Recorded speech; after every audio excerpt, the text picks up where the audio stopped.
No, yo te digo, Me avisa por favor.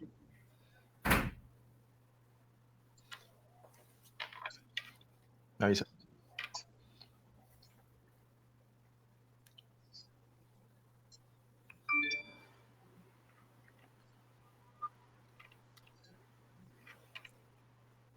Linda, que puede presentar primero.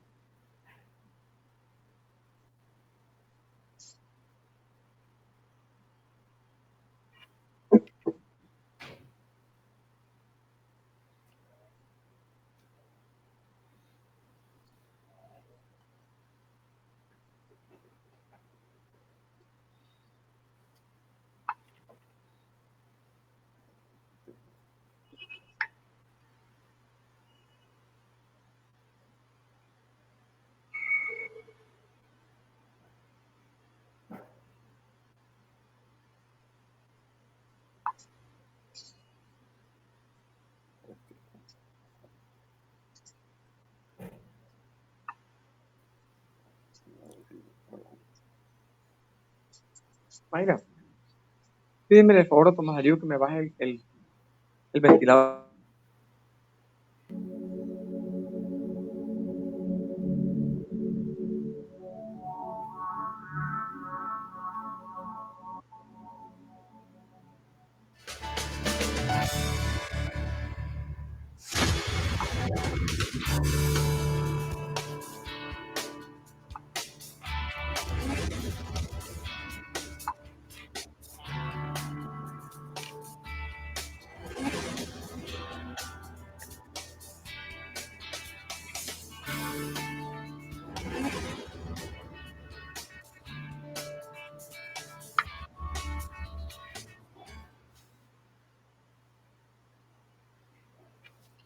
Hola, ¿qué tal?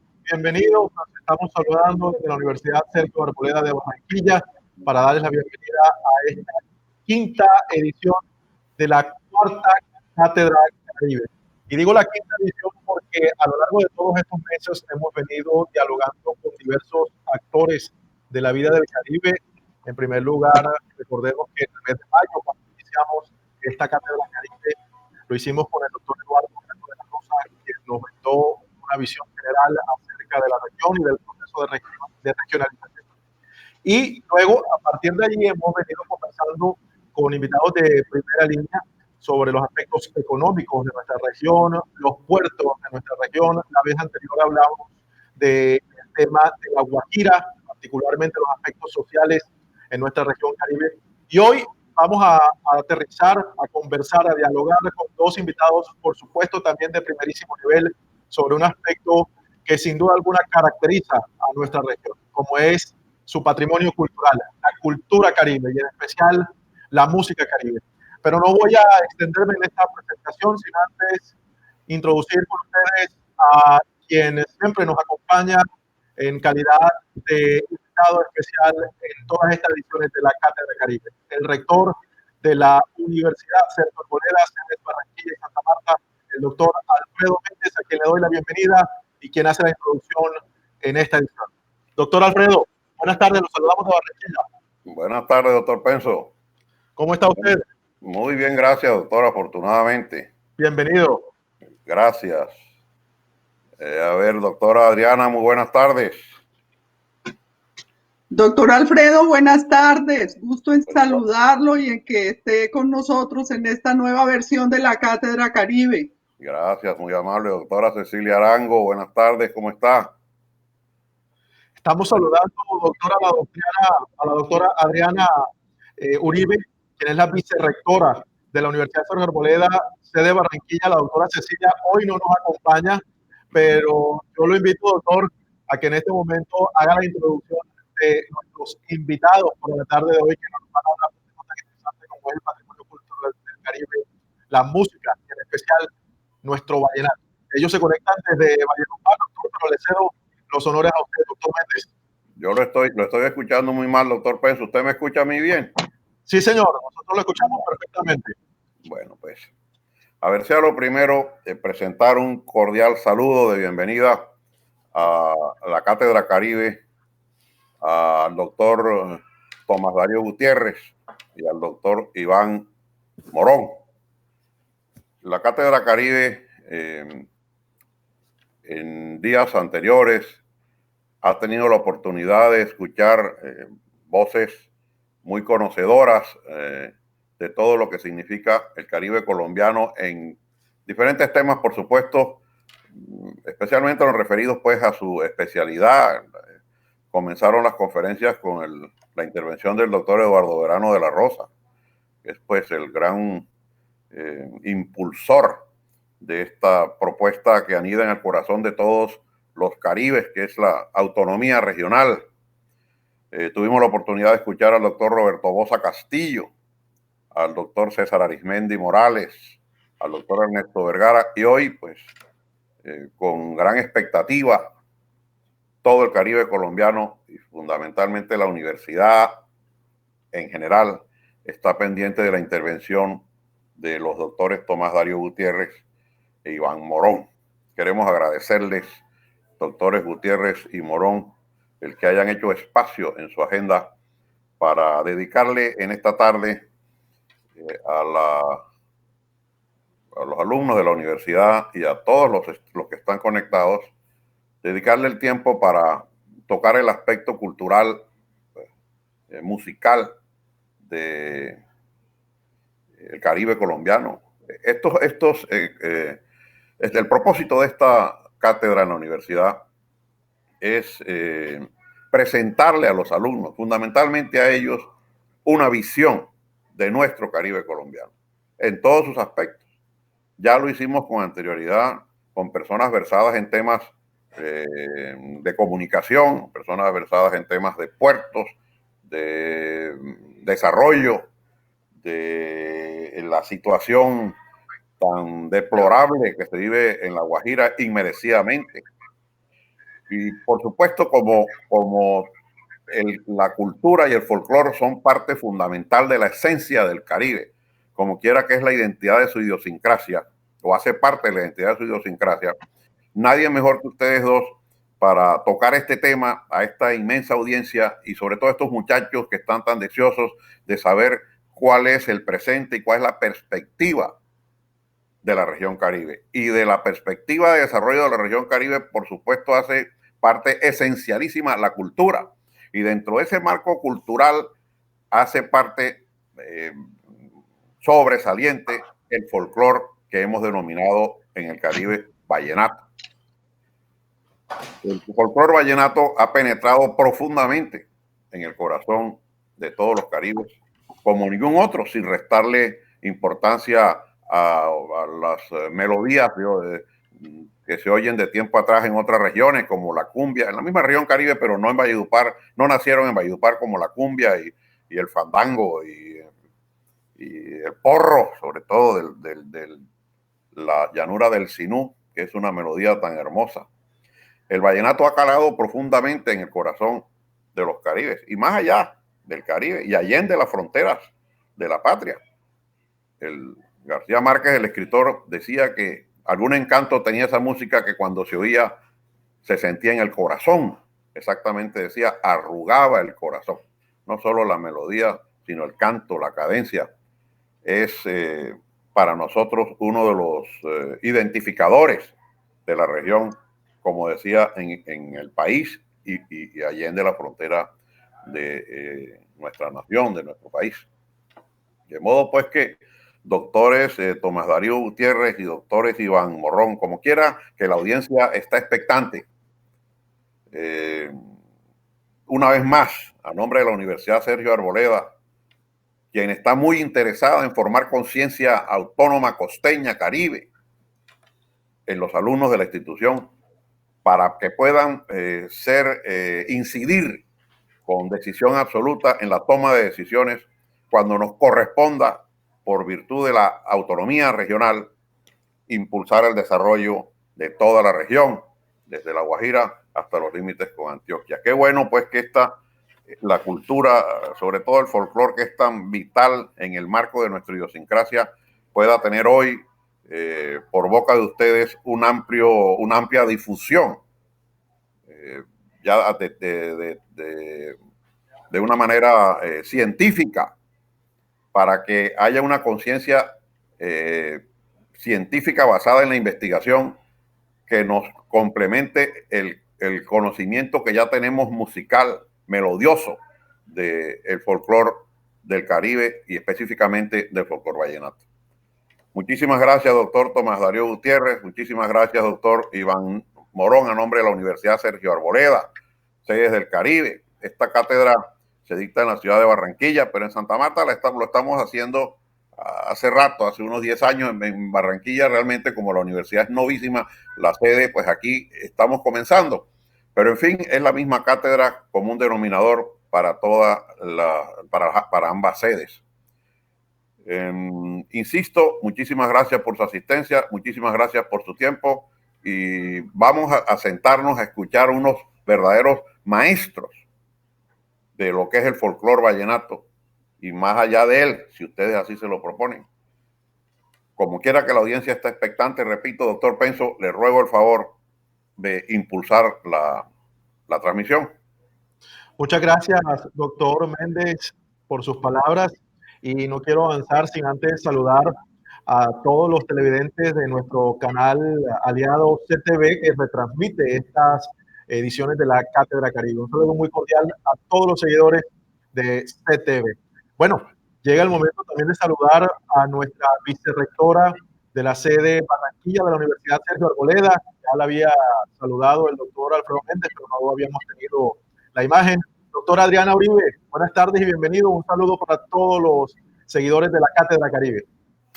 Bueno, José, muchísimas gracias. Buenas tardes a nuestros invitados especiales y por supuesto a todos nuestros oyentes.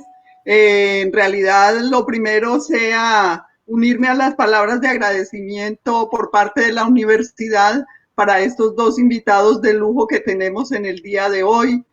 Complacidos porque personajes tan versados y tan conocedores de todo el medio cultural del Caribe colombiano estén formando parte de este conversatorio, de este interés de la Universidad Sergio Arboleda por estudiar y por analizar temas importantes, temas de interés y temas de trascendencia en nuestra región. Sé que va a ser un conversatorio bastante ameno, este tema nos gusta, la música vallenata a todos nos llega al alma, de manera que qué bueno contar con invitados como ustedes. Gracias mil y adelante con su exposición. Muchas gracias, doctora. Y bueno, ahora sí, el momento de la verdad, los invitados. Tomás Darío Gutiérrez es abogado, investigador cultural, escritor de obras jurídicas, histórico-culturales y ambientales, creador y director del Ecoparque Los Besotes, profesor universitario y conferencista en eventos nacionales e internacionales, miembro fundador de la Fundación Festival de la Leyenda Vallenata, de la Fundación Ecológica Los Besotes, de la Fundación Ecológica Los Tananeos, de la Fundación Amigos del Río Guatapurí y miembro fundador y presidente actual de la Red Departamental de Reservas Naturales del Cesar. Dentro de estos temas es consultor y asesor permanente de entidades públicas y privadas de la región y el país. Y para acompañarnos en este diálogo, también doy la bienvenida al doctor Iván Jesús Morón, quien es vallenato, bachiller del Colegio Nacional Don Perena de Valledupar. Cursó sus estudios de pregrado en comunicación y periodismo en la Universidad de IPAU de Bogotá y Derecho en la Universidad Libre de la capital del país. Es profesor de la Universidad de Santander, de la Universidad Popular de Cesar por más de 20 años, como catedrático en diversas materias del orden de la hacienda pública, legislación tributaria, profesional, historia socioeconómica de Colombia e historia de los conflictos y de la guerra. Ha sido presidente del Comité Intergremial del Cesar, presidente del Círculo de Periodistas de Valledupar, editorialista, columnista, miembro del Consejo Editorial y miembro de la Unidad Investigativa del periódico El Pilón de Valledupar. Actualmente, miembro de los comités cívicos que propenden el fortalecimiento del medio ambiente, la cultura ciudadana, la preservación del patrimonio cultural del país vallenato y el impulso de las políticas públicas para el desarrollo y la productividad a través de organizaciones no gubernamentales. Como ven, dos invitados de lujo. Y bueno, antes de darle la palabra al primero de ellos, al doctor Tomás, quiero recordarles cómo es la mecánica de nuestras cátedras Caribe. Doctor Tomás, vamos a darle un tiempo para que usted haga su exposición inicial acerca del tema de esta edición, que es la música como patrimonio cultural del Caribe. Y luego tendrá la intervención el doctor Iván en ese mismo sentido. Al final tendremos una conversación con todos los moderadores y por supuesto con el público que nos acompaña a través de las redes sociales de la Universidad Sergio Arboleda, Facebook, en donde estamos transmitiendo, y del canal CTV, quienes podrán hacer también por vía de las redes sociales sus preguntas. Doctor Tomás, bienvenido, vamos a tenerlo aquí en esta Cátedra Caribe. Gracias, doctor, muy amable, gracias por la generosidad del señor rector, doctor Méndez, de la señora vicerrectora. Un abrazo para todos, especialmente para mi colega y pariente, el doctor Iván Morón. Sí, es un placer aprovechar esta oportunidad que ustedes nos brindan desde nuestra propia tierra y para mi amada Barranquilla, que fue el lugar en donde estudié, donde compuse la mayoría de mis canciones, donde viví mucho tiempo y el lugar del que nunca me olvido. Sí, el vallenato, nuestra cultura regional, ha sido definitivamente trascendental a través de la historia. Perdón, ¿se está escuchando bien? Sí, señor. Sí, ok. A través de la historia. Hace unos minutos, un amigo, alguien me mandó una fotografía. Ahí están Alejandro Durán, Náfer Durán, Abel Antonio Villa, Luis Enrique Martínez y Emiliano Zuleta Vaquero, Emiliano Zuleta el Viejo. Me puse a pensar inmediatamente cómo todas esas personas tuvieron padres acordeoneros y compositores, todos sin excepción, padres acordeoneros y compositores. Y esos padres de ellos también tuvieron padres acordeoneros y compositores, ¿sí? Fueron los primeros acordeoneros, esa primera generación, fueron los primeros acordeoneros. Ellos habían reemplazado también a padres que en lugar del acordeón interpretaban la gaita, la flauta, acompañada de un tambor, algo diferente al actual, porque este evolucionó, y de una guacharaca. Bueno, y eso ha forjado una tradición que es lo que le confiere la mayor respetabilidad a esta cultura musical. Tremenda respetabilidad. Pudiéramos hablar de dinastías, ese término que hemos acuñado para señalar esas familias musicantes que hoy, con orgullo, pueden decir que han permanecido vigentes durante los últimos 3 siglos. Durante los últimos 3 siglos, óigase bien. Alejandro Durán, por ejemplo, era hijo de Náfer Durán, que a su vez era hijo de Juan Bautista Durán Pretel, que a su vez era hijo de Pío Durán. He hablado de 4 generaciones de músicos vallenatos. Ininterrumpidamente, usted puede rescatar las canciones de cualquiera de esos personajes. Ahí tenemos 3 siglos de tradición musical en una sola familia. Y cualquiera de ellos podríamos decir lo mismo. Ustedes se trasladan para salir de ellos 4 a La Paz, la tierra del doctor Iván Morón, y ustedes encuentran en Barranquilla a Alfredo Gutiérrez Vital. Pero Alfredo Gutiérrez era hijo de Alfredo Gutiérrez Acosta, que era de La Paz. Y Alfredo Gutiérrez Acosta era hijo de José María Gutiérrez. Y van 3 o 4.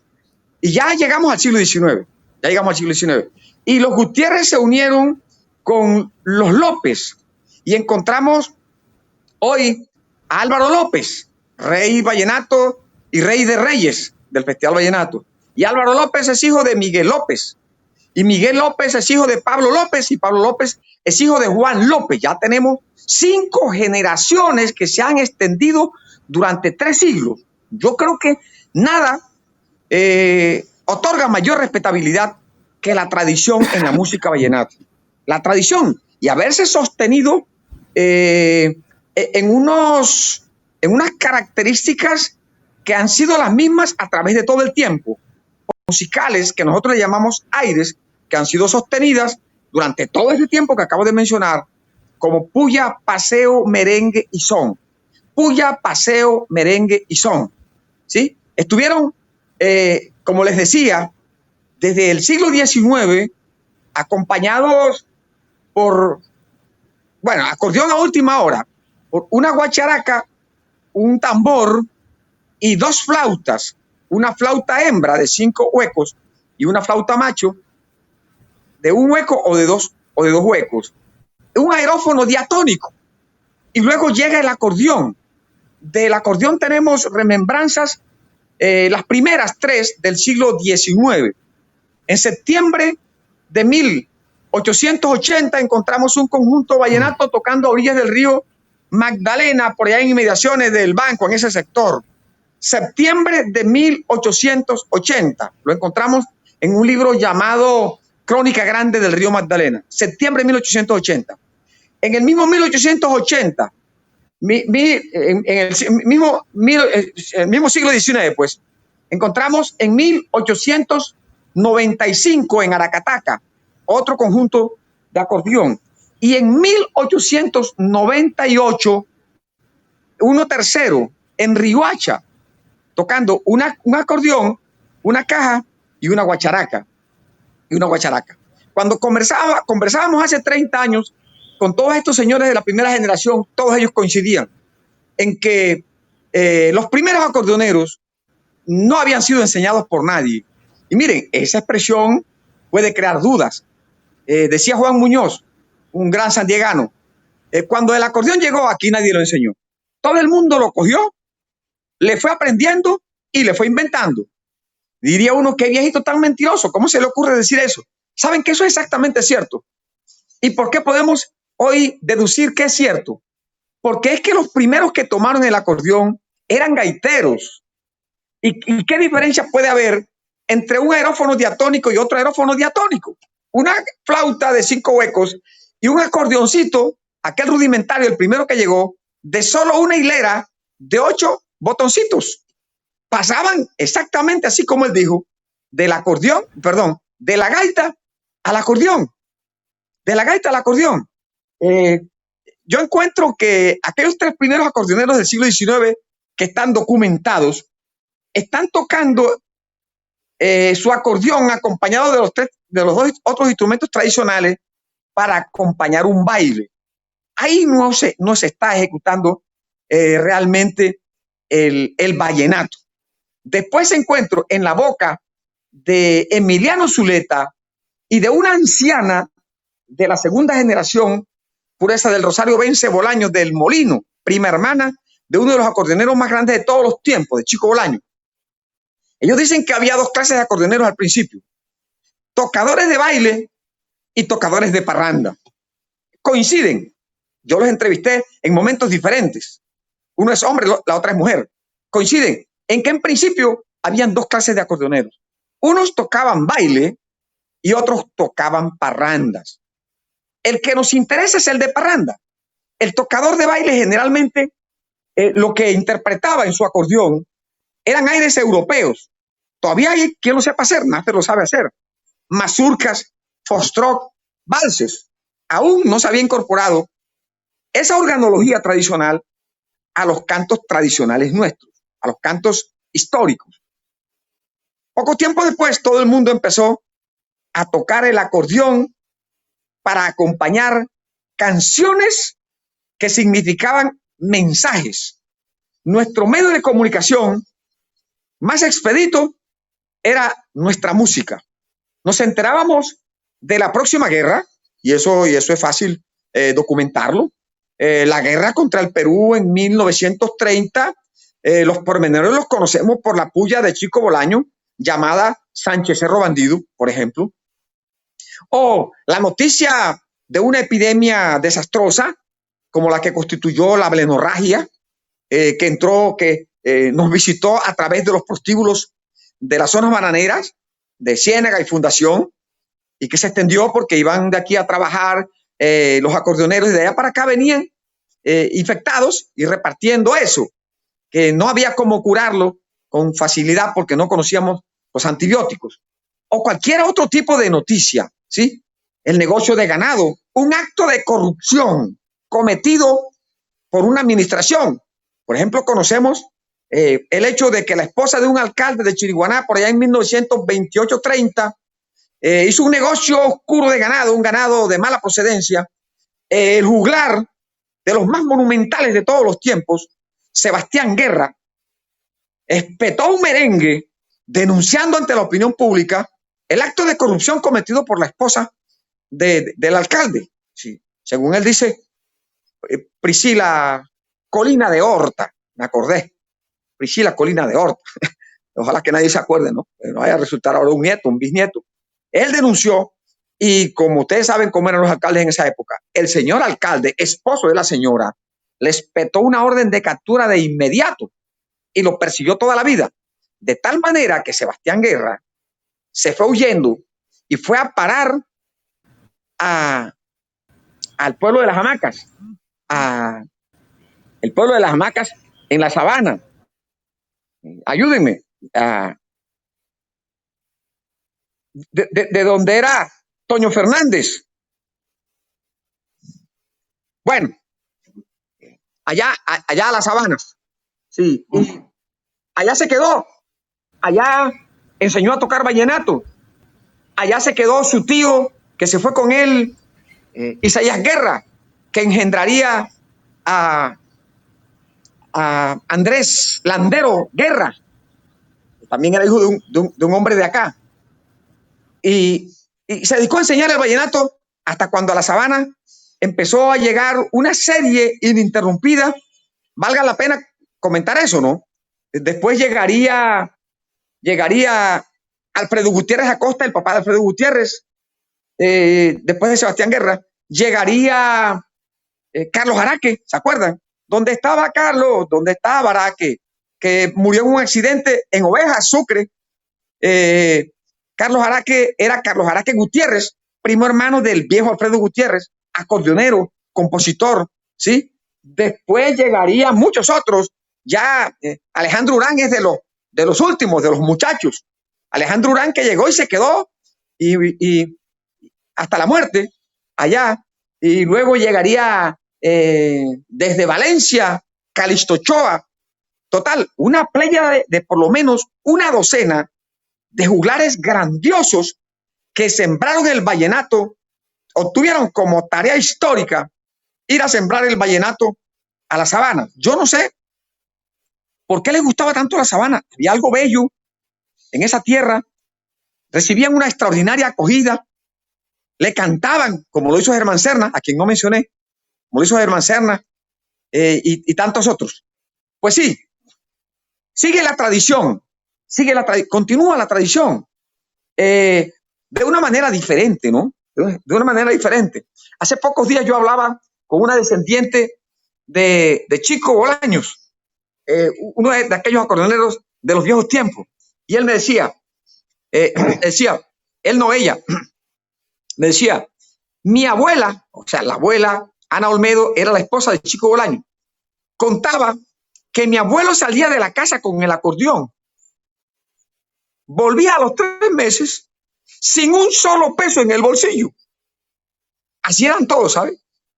Morían pobres, absolutamente pobres, como murió Luis Enrique Martínez, como murió Juancho Polo Valencia, todos ellos en la absoluta pobreza, porque la idea no era ganar absolutamente nada, era divertir, transmitir un mensaje. Si ganaban algo era el prestigio, la fama, la posibilidad de ser mujereros porque eran famosos, cosas así. Pero recursos materiales, ninguno. Continuó el vallenato.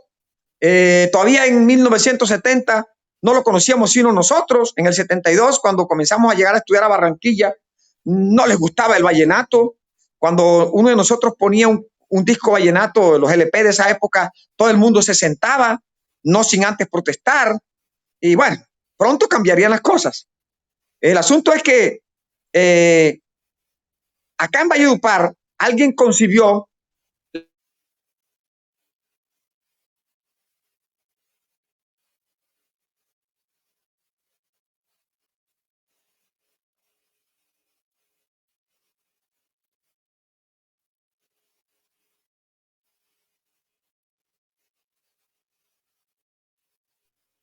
¿Me están escuchando?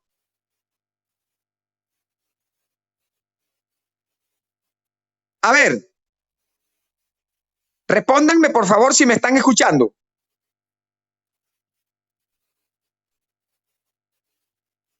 A ver, ¿Usted me ¿me escucha? escuchan? A ver, Hola. ¿me están escuchando? Sí se escucha, sí se escucha. Hija, yo pregunto si me están escuchando y nadie me contesta. Estoy dando una conferencia.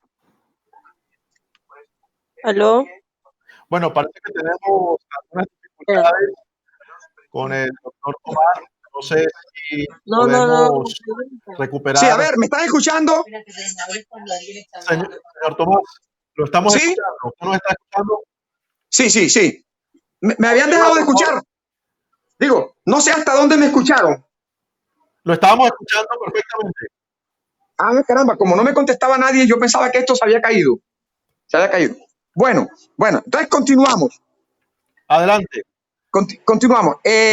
Pues sí, en cualquier momento, un grupo selecto de personajes como Consuelo Araújo Noguera, el doctor Alfonso López Michelsen, el maestro Rafael Escalona, se les ocurrió crear un festival. Y le llamaron el Festival de la Leyenda Vallenata. El Festival de la Leyenda Vallenata. Contaban ellos, porque yo muy joven me hice parte de ellos. Cuando empezó el festival no teníamos sino unos 14 años de edad, pero apenas recibí mi título de abogado, vine y me involucré y fui director del festival y aprendí mucho escuchándoles sus anécdotas, no solo a ellos, Andrés Becerra, Morón y a unos personajazos que me encontré allí que me tomaron mucho aprecio y contaban ellos que el festival empezaron a idearlo como la remembranza de algo que tenemos aquí como una especie de teatro popular, que es la leyenda vallenata. Pero no se había pensado en el acordeón. En cualquiera de las discusiones alguien dijo, bueno, ¿y por qué no le ponemos al festival un concurso de acordeoneros? Resulta que eso no tenía sino que tomarlo de la tradición, porque es que los concursos de acordeoneros eran históricos en todas las fiestas patronales, ¿sí? Se enfrentaban los acordeoneros y se declaraba un ganador espontáneo, incluso había hasta problemas, hubo choques violentos en El Paso, aquí mismo entre Valledupar y Camperucho, o el choque cantado que el mundo conoce entre Emiliano Zuleta y Lorenzo Morales. Esos eran los encuentros entre los grandes acordeoneros del pasado. Lo que se hizo fue traer esto al acordeón, al festival. ¿Quién lo creyera? Pasado el festival, un negro monumental que ya se nos había olvidado porque se había ido de aquí, pero eso sí, con una tradición familiar musical formidable, ¿sí? Su papá era acordeonero, su abuelo y su bisabuelo, su hermano Náfer, su hermano mayor Luis Felipe, su mamá cantadora, la vieja Juana Díaz Villarreal, estoy hablando de la mamá de Alejandro Urán, se alza como el ganador del primer festival vallenato y se agiganta como un monstruo de la música del Caribe colombiano, Alejandro Durán. Ni él lo esperaba. Se hizo una figura nacional, una cosa realmente formidable. Bueno, y comenzó el vallenato a tomar prestigio, a gran escala. Ya comenzó a oírsele y comenzaron a crearse los programas radiales que hacían escuchar la música vallenata en Barranquilla, en Bogotá, en Santa Marta, en Medellín. Programas que empezaron por programas de media hora y terminaron siendo de 2 horas y terminaron emisoras poniendo exclusivamente vallenato. Y luego verán ustedes concurrir a Valledupar desde el presidente de la República, los ministros y los embajadores, a toda la plana mayor del gobierno de nuestro país, además de lo más selecto de nuestra intelectualidad, empezando por Gabriel García Márquez, de lo más selecto de nuestra intelectualidad. Y Los concursos tienen una particularidad, valga la pena mencionar esto. Los concursos tienen una particularidad. Los concursos brindan estímulo. Antes yo podía ser compositor de 10, 20, 30 canciones que al final terminaban ni siendo mías, porque cualquiera las cogía y las grababa. Y como no había propiedad privada ni siquiera sobre la tierra en estas regiones, y hasta el ganado andaba sin marca por allí, ¿quién iba a ser a defender la propiedad de una canción? ¿Sí? La gente componía y las canciones eran mostrencas. Ahora ya las cosas eran diferentes. Se hizo el concurso de canción inédita, el concurso de la piquería, el concurso de acordeonero, no en una, sino en 3 categorías. Todo sirvió para estructurar la música tal y como era. Además, se llamaban los mayores expertos de la región en vallenato para que calificaran y exigieran que los actores de las diferentes áreas de la música lo hicieran ciñéndose estrictamente a las tradiciones. Eso fue de las mejores cosas que lograron hacerse. Ceñirse estrictamente a las tradiciones. El acordeonero no podía salirse ni un ápice porque lo descalificaba. El compositor tenía que componer vallenato. El piquerista tenía que componer con 2 o con 4 rimas de manera inmediata y sin fallar gramaticalmente. Eso fue la gran escuela. Yo pienso que lo que hace poco tiempo nos mandó a hacer la UNESCO, ¿sí?, al implementar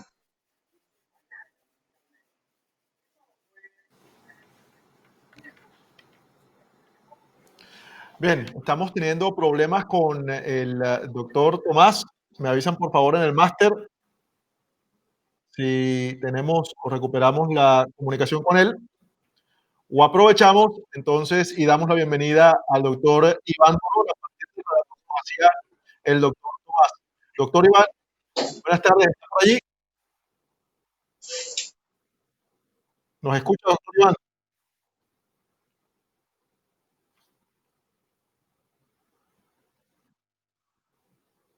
Parece que se nos está escuchando por el audio. Me avisan por favor si el doctor Iván o el doctor Tomás recuperamos la conexión. Y bueno, sin duda, ahí está el doctor Tomás. Doctor Tomás, nos seguimos escuchando por unos minutos más para darle paso también al doctor Iván Corona. ¿Me escucha? ¿Me escucha, doctor Tomás? Sí, yo escucho. No sé, creo que el doctor Iván no está escuchando. Adelante con su relato y vamos culminando para darle paso también al doctor Iván. Adelante con Sí, su relato. bueno, entonces quería culminar contándoles que hubo un cambio de cosas en el aspecto material muy interesante. Recuerden la anécdota que acabo de narrar del acordeonero que salía y regresaba, lo mismo que todos los demás, a los 3 meses sin llevarle a la mujer un solo peso. Las cosas cambiaron de tal manera que el vallenato se hizo mercancía y que, bueno, la persona que les habla se financió sus estudios con canciones vallenatas. Pero eso era poco. Ahora ustedes encuentran, y no se sorprendan, un compositor que produce al año más de 1.000 millones de pesos. Más de 1.000 millones de pesos. ¿Sí? Ustedes encuentran conjuntos vallenatos, 4, 5, 10, que se cuentan entre los grandes empresarios del departamento de Cesar, en particular en el campo agropecuario. Fincas de miles de hectáreas llenas de ganado fino, hechos a base de canto o de acordeón, ¿sí? Ahora encuentran ustedes en Valledupar por lo menos una docena de estudios de grabación, ¿sí? Estamos hablando de economía naranja, ese término que ha puesto de moda nuestro presidente de la República. Economía naranja, la economía que se ha dinamizado a partir de un área cultural, a partir de una fuente cultural, de una música tradicional. Ya no es solo salir para ser famoso, salir para divertirme, salir para conquistar una novia, sino que el patrimonio entero de mi familia recae sobre mi producción musical, que se convierte en pesos, y pesos de alta suma. Como les cuento, hoy distribuye Saico entre los compositores de Colombia más de 100.000 millones de pesos al año, más de 100.000 millones de pesos al año, y que conste que por lo menos 500 de los compositores de Saico son vallenatos. Es una de las partes más importantes que se pueden decir al final. Ha sido un placer. Les agradezco mucho que nos hayan escuchado. Muchísimas gracias, doctor. Sin duda alguna, muy valiosa su intervención para conocer un poco, porque por supuesto, en una media hora, 40 minutos, no es mucho lo que podemos abarcar acerca de ese patrimonio cultural de la región Caribe como es el vallenato.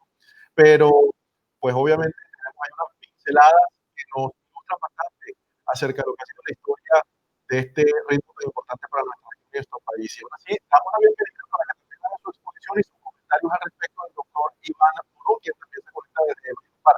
Doctor Iván, ¿nos escucha? Buenas tardes para usted. Adelante.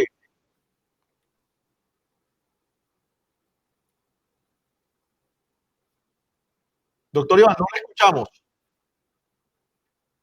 Si puede activar el micrófono, por favor, porque no le estamos escuchando.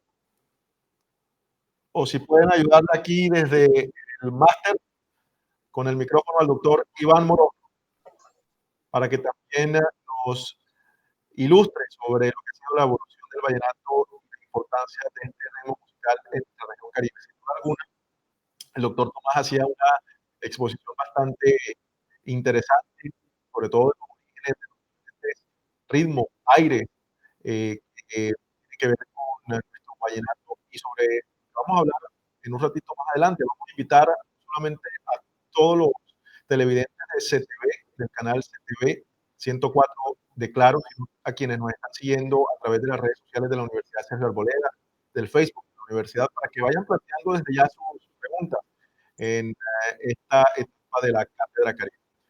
Me avisan por favor si ya tenemos comunicación con el doctor Iván Moró. Doctor Iván.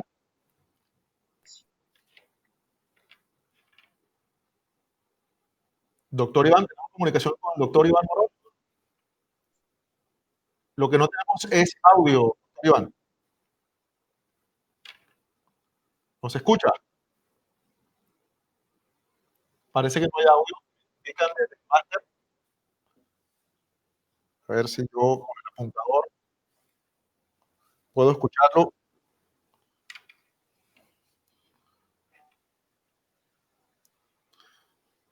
Doctora Adriana, ¿algún comentario? Parece que tenemos problemas técnicos con el doctor Iván. Así que, doctora Adriana, sobre esta primera parte, el doctor Tomás, ¿algún comentario? Bueno, José, sí, muchos comentarios. Decir que son apasionantes todas las historias que nos ha narrado Tomás Darío Gutiérrez y nos ha permitido hacer un viaje por la historia desde que esos juglares empezaron a cantar sus problemas, sus alegrías, sus tristezas y cómo todo este género musical ha ido evolucionando en el tiempo hasta pasar lo tan interesante que nos refería al final de su historia, que es cómo se ha industrializado todo este género musical hasta llegar a ser lo que es hoy en día un gran generador no solamente de cultura, sino de recursos para aquellos que se dedican con profesionalismo a ello.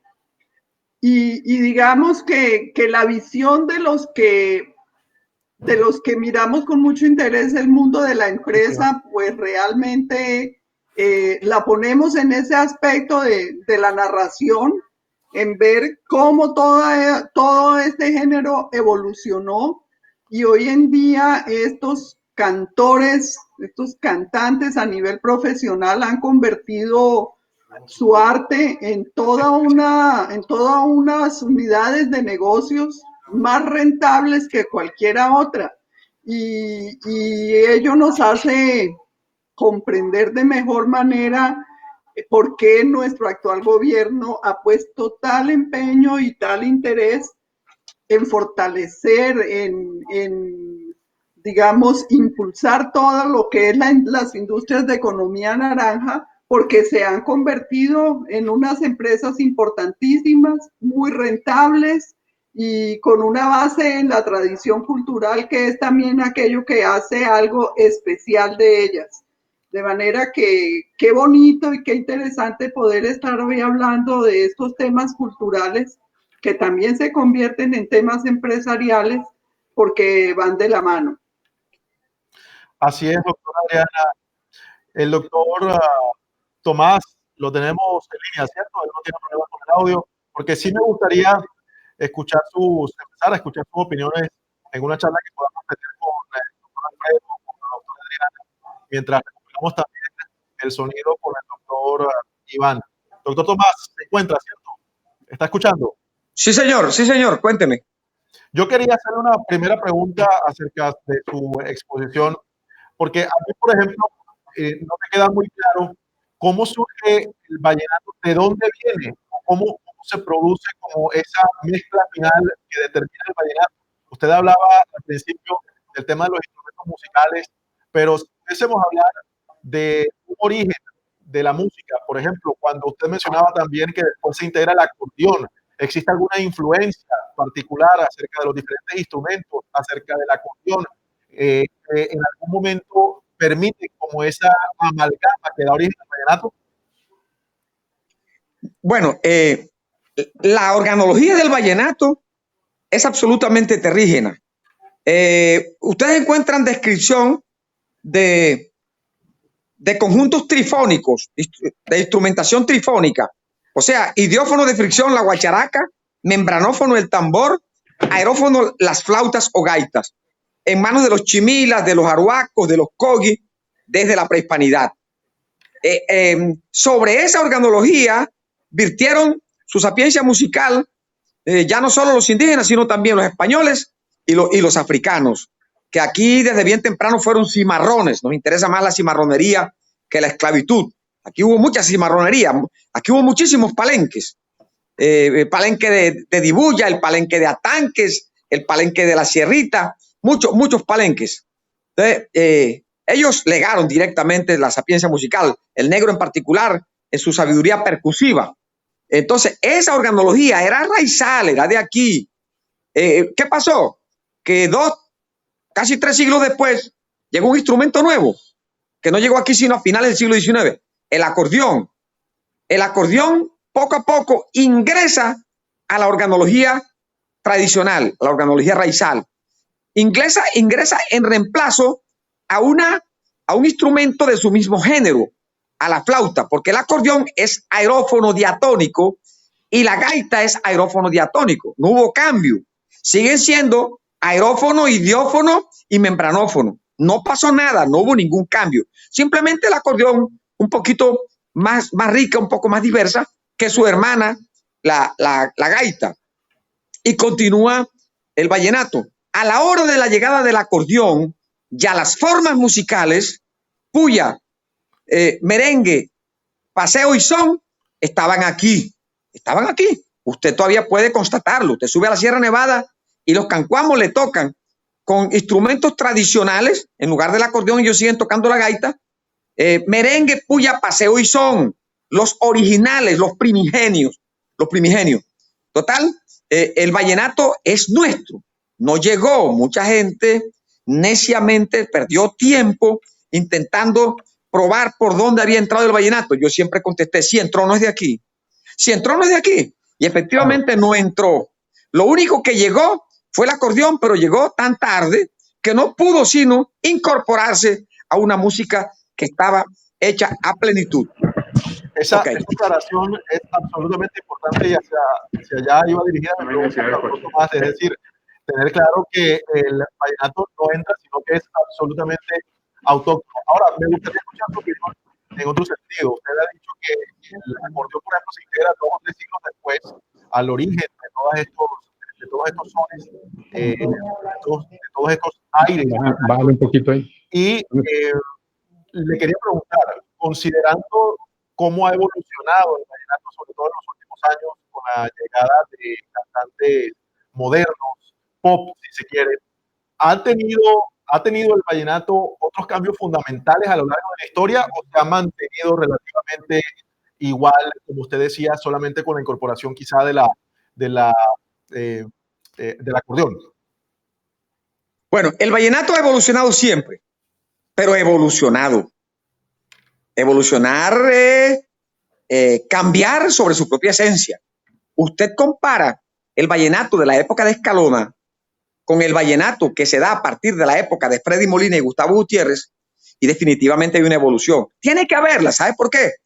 Porque el más ilustrado de los actores del vallenato en esa época era Escalona, que apenas hizo quinto de bachillerato, pero cuando se trató ya de Gustavo Gutiérrez era gente que había pisado la universidad, que tenía algunas nociones de música académica, no eran empíricos, tenían un vocabulario diferente, lógico, una gramática más rica, porque habían pisado la universidad.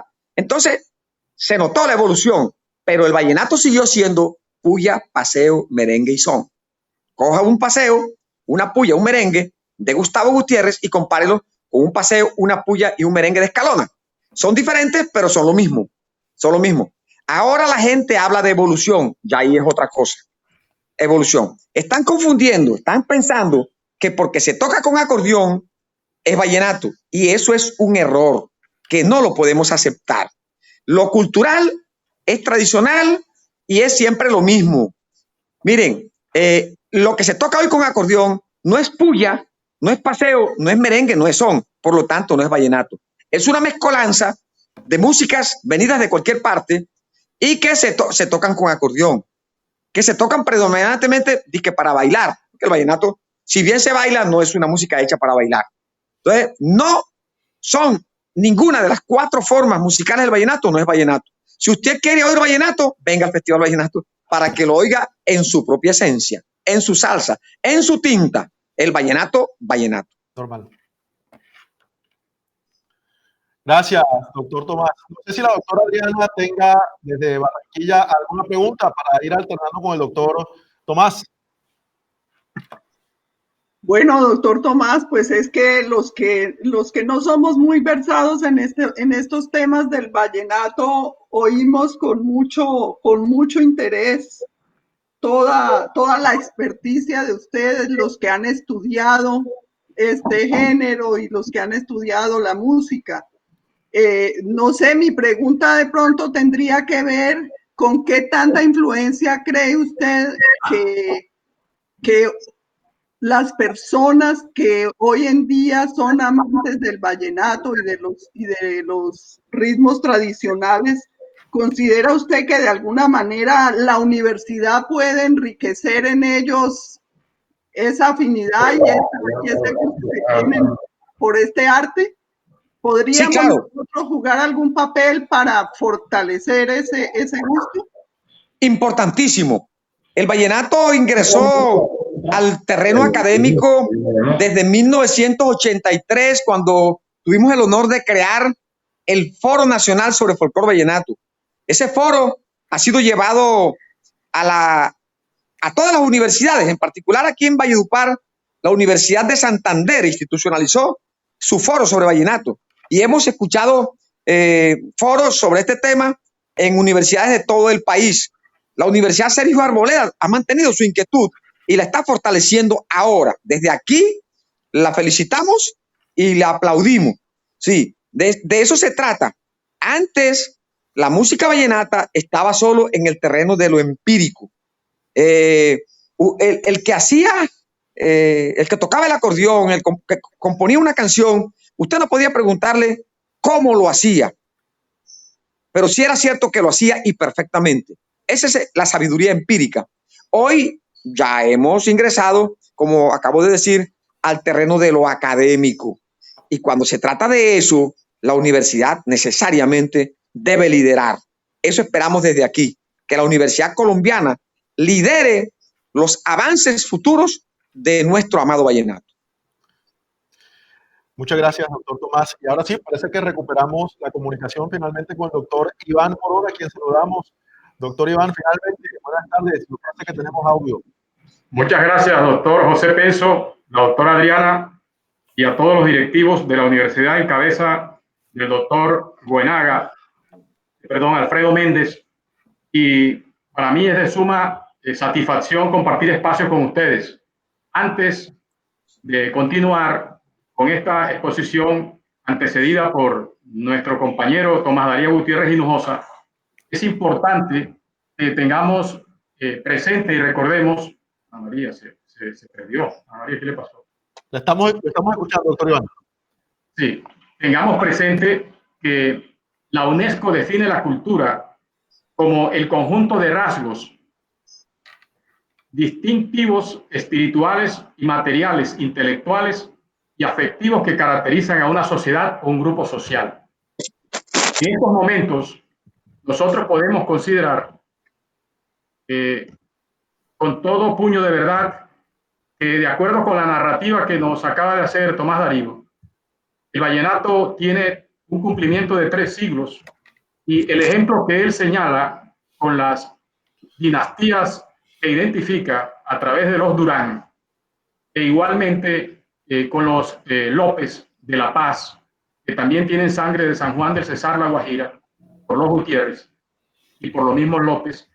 Eso demuestra que el vallenato es un grupo social en su origen, que no trascendió al ámbito nacional y obedeció a una circunstancia de carácter sociopolítico y económico que afectó muchas de las provincias colombianas por los sistemas de gobierno que imperaban. Y precisamente esta región estuvo aislada del mundo. En la región de Valledupar y los pueblos que están alrededor de la misma, que conforman la provincia de Valledupar, es el sur de La Guajira y el norte del departamento del Cesar. Con el advenimiento de los 200 millones de dólares que pagó Panamá por la indemnización de Panamá, del canal de Panamá, aquí se irradió un plan de carreteras a partir del gobierno de Pedronel Ospina en el año 22, que determinó la apertura de unas carreteras, y particularmente en la costa comenzó desde Uribia, pasó por todo el sector del centro y sur de La Guajira, hoy lo que era el Magdalena Grande, y por eso se conoce como el Magdalena Grande, la integración del departamento del Cesar, el departamento del Magdalena y La Guajira. Eso determinó, sin duda alguna, la apertura de la carretera que hoy llega desde La Guajira hasta La Paz, ¿cierto? En todo caso, se abrió hacia Valledupar y continuó hacia el sector de Fundación Magdalena. Nosotros, a través de nuestros abuelos, nuestros padres, ellos no tenían comunicación sino a través de las mulas, los caballos, por la vía de Dibuya y por la vía de Fundación. Y muchos de ellos, por ejemplo, los ascendientes del rector Mario Ceballos Araujo, fundador de la Universidad Autónoma del Caribe, por la línea materna, ellos son de origen de La Paz, Cesar, y les tocó en un momento determinado irse a vivir a Santa Marta en caballo y tomaban el tren. Es Lo que hoy no es cierto. Ellos les tocó irse a estudiar al Colegio Pinillos de Monpós, al Celedón de Santa Marta y a otros más como de Barranquilla, y la comunicación era precaria. Desde luego, nuestros juglares eran unos campesinos que no se transportaban a ninguna parte, sino que habitualmente cumplían sus labores habituales en sus terrenos, en sus pequeñas parcelas, como jornaleros, etc.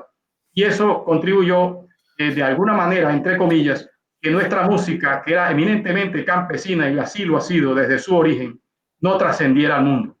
La apertura de carreteras dio motivos para que acá llegaran personajes importantes que dieron a conocer el vallenato, y de aquí salieron también personajes con esos juglares a difundirlos en el resto del país. Miren ustedes esta maravillosa historia. Manuel Zapata Olivella, un médico ilustre de Córdoba, llegó a estas tierras por allá a finales de los años 40 y principios de los años 50 a cumplir su labor social y práctica como médico desde Bogotá. A raíz de eso se radicó en el municipio de La Paz, Cesar, y ahí estableció su radio de acción y conoció a los juglares de esa región, es decir, a los López, a los Araques, Carlos Araques, a los señores de Emiliano Zuleta, y tuvo la oportunidad de conocer a Rafael Escalona. Esa magia lo impresionó tanto que le comentó a Gabriel García Márquez que aquí había una magia, que esto era magnífico, que él había quedado encantado de esta región, porque era una tradición, era un hecho del sentimiento, de la fraternidad, de la familia, es decir, de un romanticismo que se escuchaba en las letras y las melodías eran armónicas y le llamó la atención. Y en ese periplo, ¿qué hizo él? Se compenetró con la gente de acá y les recomendó que por qué no hacían una gira cultural con varios juglares de otras regiones de la costa. La costa también tiene otras regiones como la del departamento del Cesar, sur de La Guajira y Magdalena, que también tienen juglares y tienen, como lo decía el rector al comienzo, otra forma de manifestación cultural de la música y del baile. Y ellos hicieron la gran gira por el interior del país. Esa gran gira llegó a Bogotá, llegó a Pereira, llegó a Manizales, a Medellín, llegó a Cali, Cartago, La Virginia, todo el sector conoció en los años 1950, 1952, la gran gira del Vallenata en cabeza de Manuel Zapata Olivella, un médico ilustrado que amaba mucho y que era un investigador a la vez. El vallenato comenzó a irrumpir y efectivamente así fue. Fue cuando realmente se convirtió en una bandeja especial que conmovió al país cuando se hicieron todos los esfuerzos por la creación del departamento del Cesar en 1964, con una fallida acción que no se concretó y nació el departamento de La Guajira. El doctor Alfonso Araujo Cotes, uno de los prohombres del departamento, tuvo la iniciativa, no se concretó. Más adelante, nuevamente la música vallenata volvió a irrumpir los salones del Capitolio Nacional y de los altos gobiernos y se creó el departamento del Cesar con los juglares, con Rafael Escalona y con una serie de personalidades de todos los estratos sociales que contribuyeron hace 53 años a la construcción de lo que hoy es el departamento del Cesar. Sin duda alguna, el folclore vallenato, la música de acordeón del Magdalena Grande fue artífice fundamental. Y ahí eso que generó en el año 64, 65, 66, 67, que tanto los jóvenes cantantes e intérpretes como los mayores hicieron unidad cultural que realmente impactó al país, y eso coincidió con la revolución cultural del mundo que estaba acaeciendo en Europa. Acordémonos que el mundo estaba en una revolución cultural y era un efecto de la llamada Guerra Fría que se estaba generando el mundo en la posguerra, y eso determinó que se tuvieran mejores pensamientos para el concepto de lo que es cultura y el manejo de los verdaderos, de las verdaderas expresiones culturales para que el mundo viviera otras realidades. Y eso, el vallenato coincidió en ese pasaje de la década de los años 60, y afortunadamente con la creación del departamento del Cesar, el doctor López tuvo efectivamente la oportunidad de compenetrarse mucho desde los años 50 y de los años 60 para que la música pues fuera representativa. Y obviamente una cosa importante, el señor Manuel Zapata Olivella invitó a Gabriel García Márquez a que conociera la región, y él la conoció y encontró realmente ese romanticismo, esa magia que lo inspiró a él para escribir varias de sus obras. Las obras fantásticas de su abuelo, como El general no tiene quien le escriba, y lo mismo los componentes de 100 años de soledad, que para algunos y para el propio Gabriel García Márquez se constituye un vallenato de tantas páginas escritas que ganó el Premio Nobel de Literatura. El aporte de la música vallenata con sus tradiciones, sus usos, sus costumbres, la parte religiosa, es un componente socioantropológico que tiene impacto significativo dentro del concepto de la antropología aplicada en el mundo.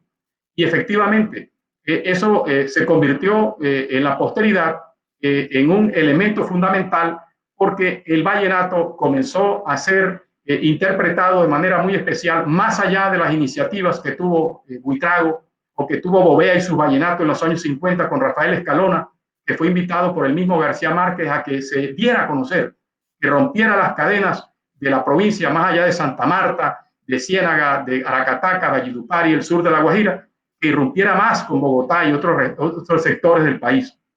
Eso hizo un avance y se conocieron a los negros intérpretes, a los indígenas intérpretes, a los blancos, a los mestizos. Y efectivamente el vallenato no es de corronchos, el vallenato es de todas las latitudes sociales en nuestro entorno. Efectivamente acá, cuando el vallenato no tenía pantalones largos, sino pantalones cortos, las fiestas se hacían con música de bandas como las de Córdoba, como las sabanas de Córdoba y de Sucre, aquí también había bandas, pero el vallenato desplazó las bandas y se convirtió en la bandera de identidad cultural de nuestro entorno, del Magdalena Grande. Efectivamente, todo eso contribuyó a que nosotros tuviéramos un desarrollo mucho más avanzado con el advenimiento del presidente Alfonso López Michelsen al frente del Estado colombiano, y fue tan impactante eso que la sociedad colombiana interpretó al vallenato como un símbolo del folclore colombiano, y eso le generó muchos dividendos desde el punto de vista cultural, hasta el punto que el Festival Vallenato se catapultó y se convierte en una en una actividad que está trascendiendo en el mundo y ha trascendido fronteras, tanto de América como de Europa, para convertirse en un festival de carácter muy especial. Esto, sin duda alguna, los recuentos históricos son maravillosos porque nos encantan. A nosotros nos encanta narrar las historias de cada uno de nuestros pueblos, de los juglares, de las parrandas que se hacían en el Copey, departamento del Cesar, las que se hacían en Aracataca. Pero esas no eran las únicas parrandas, también se hacían parrandas en toda la Guajira, en los pueblos del departamento del Cesar.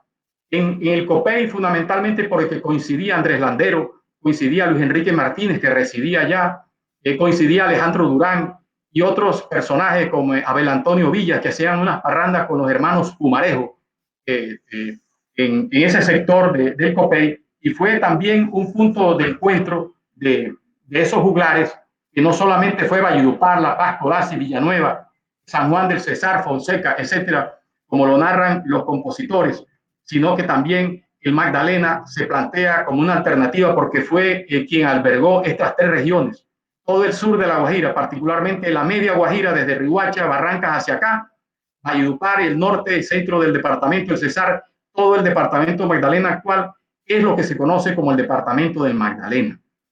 Sentimental y fraternalmente nosotros identificamos a ese territorio como el Magdalena Grande, porque en él nacimos. Casi todos los que estamos hablando de esto nacimos en el departamento del Magdalena y sentimos orgullo de haber pertenecido al departamento del Magdalena, pero necesitábamos tener la oportunidad de emanciparnos para convertirnos en una región autónoma, en un ente territorial autónomo, y efectivamente el folclore vallenato contribuyó dignamente y con orgullo a la consecución de eso en el año de 1967, 21 de diciembre, cuando fue inaugurado nuestro ente territorial. Igualmente, hay una inquietud y es importante tenerla presente. El vallenato, como ha trascendido, pues se ha constituido en una fuente de ingreso para muchas personas. Es decir, ya se convirtió prácticamente en una industria que es competitiva, que tiene productividad, que reúne las condiciones para convertirse en un adalid de la economía naranja. Y precisamente la doctora Adriana enfatiza y es muy puntual cuando toca el aspecto de la economía naranja, y la Universidad Sergio Arboleda enlaza la parte relacionada con el tema, teniendo en cuenta que la economía naranja es una de las alternativas de ingreso y la costa está llamada a cumplir un papel preponderante. Primero porque tiene unas costas, tiene unos pueblos que conservan unas tradiciones, tiene una unidad cultural. Nos identificamos por las tradiciones. Efectivamente, esas tradiciones son aspectos fundamentales que la UNESCO tiene en cuenta para calificar la fortaleza de determinadas líneas patrimoniales que él califica. Y precisamente una de esas líneas tiene que ver con el patrimonio de la humanidad. El patrimonio de la humanidad es una línea muy especial que se le otorga a ciertos acontecimientos, como el Carnaval de Barranquilla. Lo tiene con la línea número 2 como patrimonio de la humanidad. Barranquilla tiene ese calificativo. El departamento del Cesar, La Guajira y el Magdalena tienen el calificativo de línea de salvaguarda urgente del patrimonio cultural de la música vallenata, que fue un proceso fundamental, que es la línea número 1 que tiene la UNESCO para calificar las líneas de patrimonialización de la UNESCO. Y la línea número 3 es la línea de acceso a la salvaguarda, es decir, es el apoyo que la UNESCO le brinda a estas líneas para que puedan ser sostenibles y mantenidas en el espacio y en el tiempo. En el caso de la línea número 1, que es la salvaguardia, es la preocupación que se tiene de parte de muchas personas en el país vallenato y en la costa caribe. Repito, lo tenemos. Y es que el vallenato no se debe salir de su línea tradicional, de su clásica expresión tradicional. Debe conservarse el vallenato auténtico sin que se desvincule del componente cultural las evoluciones que este ha tenido en lo largo de estos 30, 35 años, 40 años de comercialización del vallenato. Una cosa es la comercialización del vallenato con unos elementos que integran pues, una armonía que tiene que ver con los cambios culturales y el pensamiento de las nuevas generaciones, y otra cosa es proteger los patrimonios culturales que tienen una tradición de más de tres siglos, como en el caso del vallenato. Efectivamente, el vallenato calificó para eso, calificó para la línea de salvaguarda, y la línea de salvaguarda fue trabajada intensamente por el Ministerio de Cultura.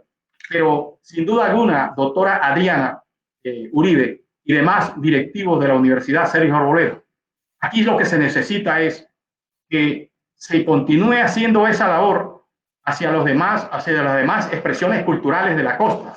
Por ejemplo, el porro, la cumbia y la tambora necesitan continuar haciendo las gestiones para que ellos también puedan conseguir y lograr la línea de salvaguarda urgente como se logró con la música vallenata. Porque sin duda alguna, si no lo hacemos, están apagados solamente con algunas fiestas que se producen en lo largo del año, como el Festival de Bandas, como la Festival de las Tamboras en Ciénaga y en Tamalameque, Cesar y otras partes, pero no queda más. Es decir, se pierde la dinámica, las generaciones van cambiando, nosotros nos vamos renovando, nos vamos a morir algún día, pero las nuevas generaciones están atentas a otro tipo de circunstancias, e igualmente fortalecer ese aspecto para que estos componentes y estas expresiones culturales de música de la costa caribe puedan ser protegidas por la UNESCO en el orden orbital.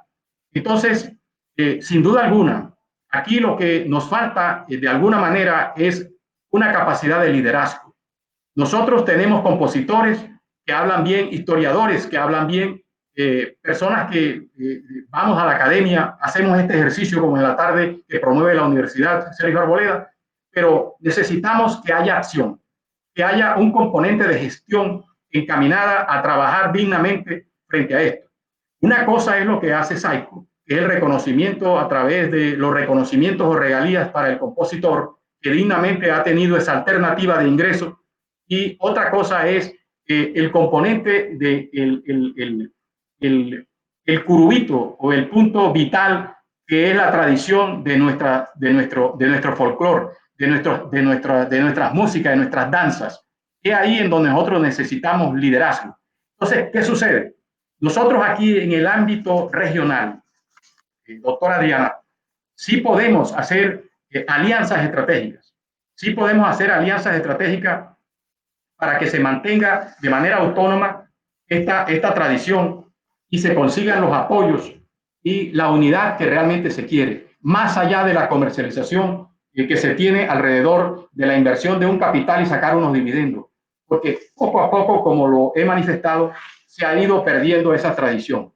Por ejemplo, es necesario que en esta integración se tenga muy presente una pregunta: ¿qué está haciendo el alto gobierno, cualquiera que sea, con relación a la parte presupuestal, para que nosotros podamos hablar de economía naranja? La economía naranja es una política de Estado, y la política de Estado que se llama economía naranja requiere de capital en el presupuesto nacional que motive a un desarrollo de esa política en el ámbito regional y cada uno de los pueblos de Colombia, para que nuestra cultura, que es una expresión fundamental, tradicional, prehispánica, no se vaya a perder en el espacio y en el tiempo. Recordemos, por ejemplo, hay un aporte del impuesto al valor agregado, IVA, del 4% del recaudo que se destina para esos fines. Pero miren la descomposición, ese 4% el 25% se destina, solo el 25% se destina al deporte, pero el 75%, el 75% al deporte y el otro 25% se destina a la cultura, compartido también con el deporte. Es decir, que de ese 4% que se recauda del impuesto al valor agregado, solo el 12.5% que se destina en el orden nacional de parte del Estado colombiano, el 12.5% se divide para patrimonio cultural y para proyectos culturales. Mire tan débil como estamos. ¿Y por qué esto? Porque hay que hacer un llamado a que nosotros no vayamos a correr el riesgo que desde hace 5 años, por ejemplo, fue hecho el reconocimiento como patrimonio cultural e inmaterial del Magdalena Grande y la necesidad urgente de salvamento a la música vallenata. Eso fue hecho en Namibia el 1 de diciembre de 2015. Pero desde el 1 de noviembre de 2015 ha habido una parsimonia y realmente no ha habido eficacia en las gestiones para que el Estado colombiano, que es el responsable en cabeza del Ministerio de Cultura, el Ministerio de Relaciones Exteriores. ¿Por qué el Ministerio de Relaciones Exteriores? Porque fue quien presentó la solicitud a la UNESCO para que se hiciera este reconocimiento en la línea número 1. Eso se acompaña con una gestión que debe hacer el Ministerio de Educación Nacional, que en virtud de la Ley 30 del 92, que reglamenta el sistema de la educación superior en Colombia y el sistema de la educación básica y la educación media, con base en la ley que gobierna a esas estrategias de formación y educación, podemos desarrollar hacia todas las generaciones de los colegios y de las universidades un componente significativo para que se integren más a estos componentes de tradiciones centenarias y no dejemos perder la vigencia de estos valores. Entonces, a eso se acompaña también el Ministerio de Turismo, el Ministerio de las Comunicaciones, porque ellos están interconectados. El factor de la educación, el factor de la cultura, con la parte turística, que es en donde aterriza el discurso de la economía naranja, pues obviamente que debe haber un liderazgo significativo en el orden de la costa caribe, si no lo hacen las otras regiones porque también tienen sus problemas, sus niveles de pobreza, su desempleo, nosotros también las tenemos.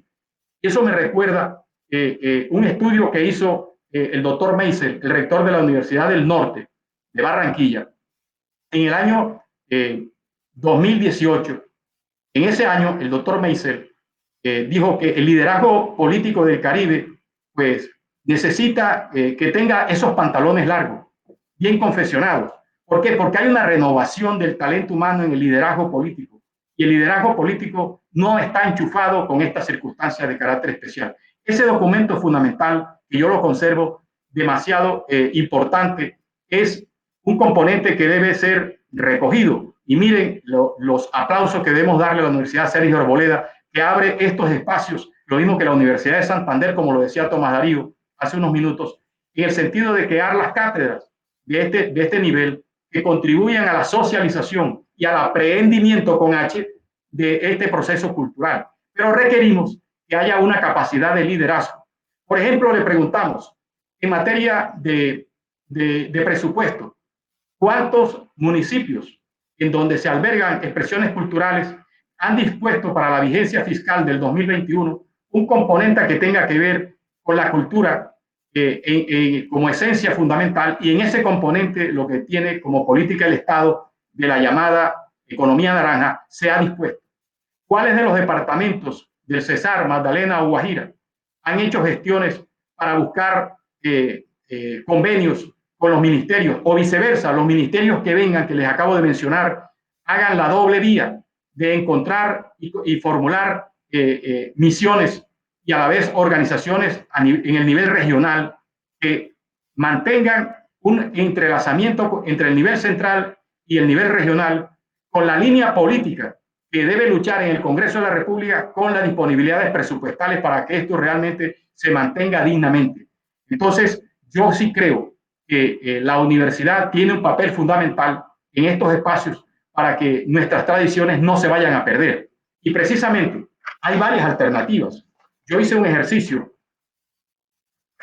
muy importante, y es que se han hecho esfuerzos en Santa Marta y en el mismo Valledupar encaminados a que todos los que estamos como gestores para acompañar los componentes culturales y las tradiciones, nos convirtamos sin ánimo de lucro, como personas que dignamente llevamos en la sangre esa tradición, nos reunamos para que en nombre de aquellos juglares que ya no están, de los que están y de los que vienen, y de las tradiciones que dejaron nuestros abuelos, pues hagamos un propósito de unidad cultural, de unidad fraternal, que conlleve a que nosotros podamos sacar adelante estos propósitos. ¿Y por qué? Porque es necesario tener presente que los tratadistas en materia de organización empresarial, de emprendimiento, desde hace 10, 15 años o 20 años atrás, se viene hablando de unas figuras que entrelazan los distintos sectores o instituciones. Y esos son los llamados clústeres. Los clústeres sanamente bien llevados pueden contribuir a que esta cadena de factores que pueden garantizar la vigencia en el tiempo de nuestros procesos culturales y tradiciones en el discurso socioantropológico se puedan mantener y los clústeres pueden convertirse en una base para que se continúe con la investigación, que no se desprenda el proceso de nuestra sociedad frente a lo que es la investigación de esos hechos trascendentales, pero también que haya una base empresarial creciente, un entorno político favorable, es decir, que se inmiscuyan en este proceso todo el dirigente político que tenga la capacidad de gestión, que haya unas redes eficientes, que haya una cultura empresarial enchufada con las necesidades culturales, porque no todo debe ser los ingresos y la colocación del producto manufacturado y la transformación de materias primas, sino que los excedentes de alguna manera se deben disponer para apoyar desde el sector privado con el presupuesto público toda esta circunstancia, y así haríamos vida a la economía naranja. Ahora, los grandes compromisos de servicio. Eso es fundamental. El talento humano formado para esto, que las universidades, a través de las facultades de turismo, los programas de turismo, los programas que tienen que ver con el desarrollo turístico en cada una de las universidades, aporten lo que corresponde, no solamente con los programas de comunicación social y periodismo, de sociología, psicología y de otras como el derecho, pueden contribuir a esto, sino que hay programas muy especiales que están más directamente asociados. Miren ustedes, la capacidad es latente y obviamente que la universidad es fundamental en esto. La universidad es fundamental y ya se han hecho intentos fallidos en Valledupar. Nosotros hemos hecho intentos fallidos, es decir, hemos conocido intentos fallidos de haber organizado clústeres y no han logrado concretarse. Es decir, de pronto desde Barranquilla es la capital del Caribe, ha dado vuelcos, ha dado avances. Santa Marta está dando un avance muy significativo. Mire lo que acaba de pasar. Se acaba de firmar un convenio que debe estar concretado y debe estar en maduración entre el Ministerio de Cultura y la Gobernación del Magdalena.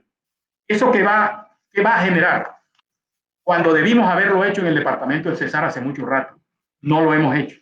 ¿Por qué? Por falta de liderazgo, por falta de emprendimiento. La universidad, el departamento del Magdalena, hace poco, a través de sus estrategias externas y mirando lo que es la tradición y estudiando lo que es el componente de la música del Magdalena Grande, y como fue nuestra capital primaria, fue nuestra gran capital, Santa Marta, con el gobierno actual, están dinamizando el plan de salvaguarda para la música tradicional del Magdalena Grande y la necesidad de salvaguarda. ¿Eso qué es? Eso que se conoce como PES. PES. Eso es institucional. A través de eso se pueden realizar convenios con el Ministerio de Cultura y con los demás ministerios y con el mismo Ministerio de Educación para que haya un papel preponderante frente al desarrollo de esas políticas de Estado y canalizada a través de los gremios, a través de las organizaciones de gestores culturales y a través de las organizaciones que tienen en cabeza las organizaciones de festivales y de fiestas tradicionales en cada uno de los pueblos de la costa Caribe. Es un llamado de atención que yo hago, inclusive a muchos dirigentes, muchos gestores culturales, lo mismo que a a los que integran la fundación del Festival de la Leyenda Vallenata, que hagamos un propósito de cambio. Ahí tenemos personas muy valiosas. Ahí tenemos, por ejemplo, a Efraín Quintero Molina, que es decano de la Facultad de Arte y Folclore de la Universidad Popular del Cesar, que debe ser uno de los líderes llamados, y nosotros les acompañamos en esta tarea para que se pueda desarrollar dignamente. En la Universidad del Atlántico está la Facultad de Cultura. Allá tenemos la Facultad de Cultura. La Universidad Sergio Arboleda ya da un paso fundamental en Santa Marta, y también en Barranquilla, que acaba de abrir pues sus puertas para ampliar su radio de acción. Igualmente, acompañar a La Guajira, que está callada, que está silenciado por todos los avatares que han tocado vivir en los últimos años, pero nosotros somos hermanos y debemos unirnos dignamente. Yo acompaño y menciono nombres propios porque realmente conozco de cerca ejercicios que se hicieron. Por ejemplo, yo estuve de secretario general de la universidad y tuve conocimiento que hubo la intención de convertir un clúster de carácter especial con la participación de gestores culturales, con fundaciones, con la Universidad Popular del Cesar, que tiene una facultad, que tiene unos gestores e historiadores muy importantes. Ahí estamos todos, incluyendo a Tomás Darío y mi persona y otros más. Y realmente eso no avanzó, se estancó. A mí me dio una pena ajena porque realmente pensé que la dinámica de los directivos iba a ser mucho más preponderante y basadas en la unidad. Pero nos falta eso, señores directivos de la Universidad Sergio Arboleda. Nos falta más unidad, tal vez una palabra muy fea, pero es digno y con mucha claridad decirlo. No debemos practicar la mezquindad en muchos aspectos que nos están gobernando en los sentimientos anacrónicos que a veces sentimos como sujetos morales.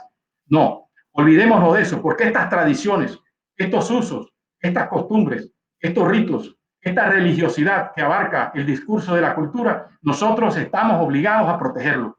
No es la UNESCO. La UNESCO nos da una certificación del orden mundial. El Ministerio de Cultura hace las gestiones con el acompañamiento de los ministerios que están, pero el Estado colombiano, los departamentos y los entes territoriales, con las universidades, los gremios.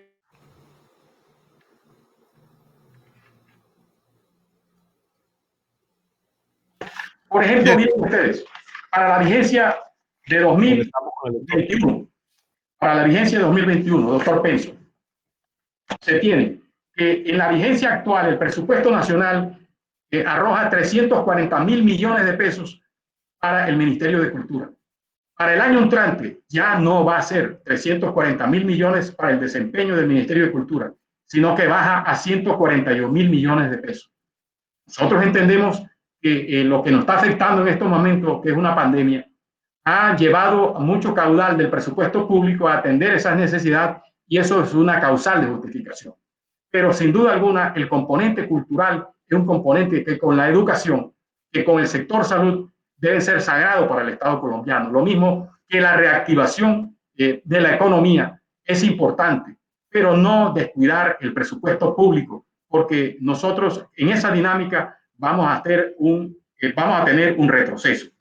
Basado en eso, pues obviamente lo que se quiere con esto es que hagamos una unidad, porque no puede perderse el reconocimiento que se ha hecho y el trabajo que se está haciendo para la cumbia, para el porro, para las tamboras, porque se están moviendo a buscar algo parecido a lo que logró la música vallenata, en procura de salvaguarda para que esas tradiciones no se pierdan. Esos 3 siglos que mencionó Tomás Darío de tradición no se pierdan. Es necesario entonces que le demos duro a la indiferencia, a la desidia, a la negligencia, y nos llenemos de corazón y nos llenemos de plena convicción, con mucha vocación, a sacar esto adelante. Desde estas tierras del Valle del Cesar, yo estoy dispuesto a seguir colaborando, y los ciudadanos participativos que nos hemos unido. Óiganme bien, señores, que están escuchando este ejercicio académico que hoy hacemos. En el pasado mes de diciembre nos propusimos en algo fundamental.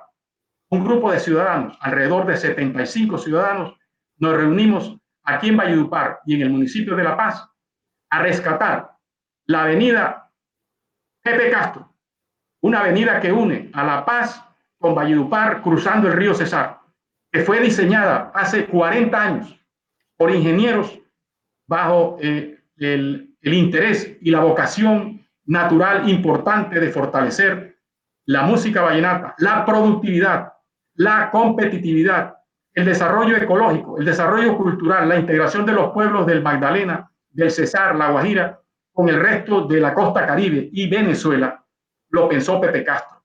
Nosotros, 70 ciudadanos, nos reunimos e hicimos un recorrido con esa vía que se trazó y que es una vía, una obra inconclusa.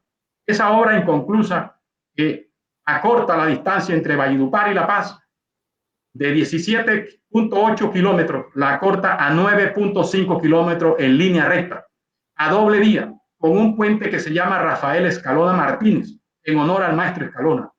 Esa gran obra, que no vale más de 70.000 millones de pesos, con el esfuerzo que hicimos de contactar al presidente de la República y comprometerlo, los ciudadanos participativos de Valledupar y los pueblos que están alrededor de estos, de los municipios que integran el área metropolitana, nos reunimos con el director de Planeación Nacional, con el director de Invías y con otras personalidades como la directora de Invías Regional del Cesar, y comenzamos a hacer un trabajo bastante importante y con los congresistas también, quienes han tenido interés en apoyar esto, y con el alcalde de Valledupar, fundamental, que ha dado el apoyo, lo mismo que el alcalde de La Paz, y esto el gobierno acaba de dar la noticia, que efectivamente acoge la iniciativa para replantear y recuperar esa obra abandonada y le da un presupuesto de 65.000 millones de pesos que en los próximos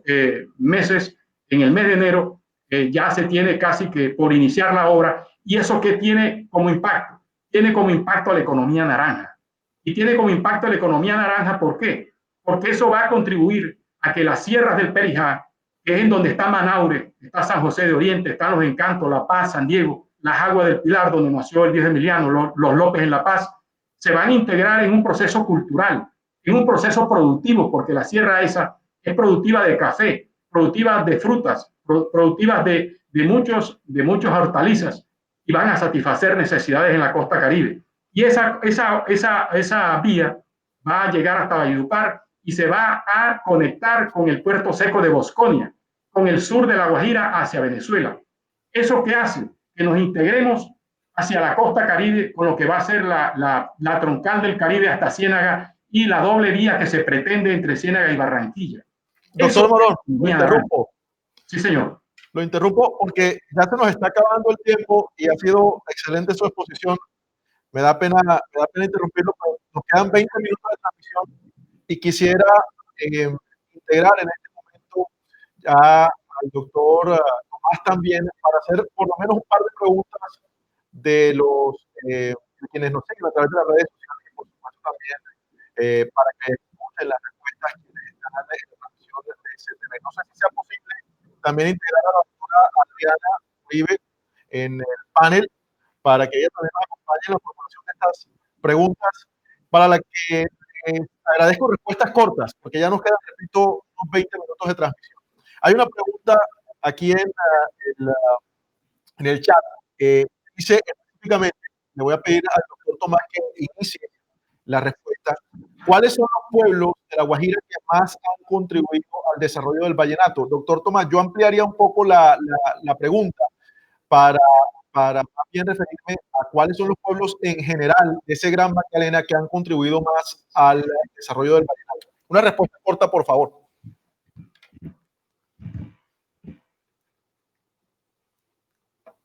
No lo estamos escuchando, no sé si tenga problemas de audio. Ahora sí, señor. Bueno, hay un sector del Gran Valle de Upar, que fue el nombre que recibió esta región por parte de los conquistadores, el Gran Valle de Upar, que constituye realmente la cuna del vallenato. Y eso se extiende entre Atonuevo y Popayán y el Paso Cesar. Ahí está la Meca y el Paso Cesar. Los pueblos del sur de La Guajira culturalmente son Valledupar, San Juan, Villanueva, El Molino, fueron pueblos que pertenecieron a la jurisdicción de Valledupar, que fueron fundados por un valduparense, el capitán Salvador Félix Arias. Eso es lo mismo que decir Valledupar. Pertenecen a la misma escuela, a la misma escuela. Un poco más al norte, Fonseca y Barranca, ya hay cierta diferenciación en cuanto a la génesis. Y si nos extendemos hasta el sur, hacia el sur, pues aquí cerca de Valledupar, La Paz, formidable, y El Paso, Becerril en el pasado, son los pueblos que realmente se han destacado en cuanto al aporte a lo que el vallenato es hoy. Gracias, doctor Tomás. Doctor Iván, ¿algo que agregar?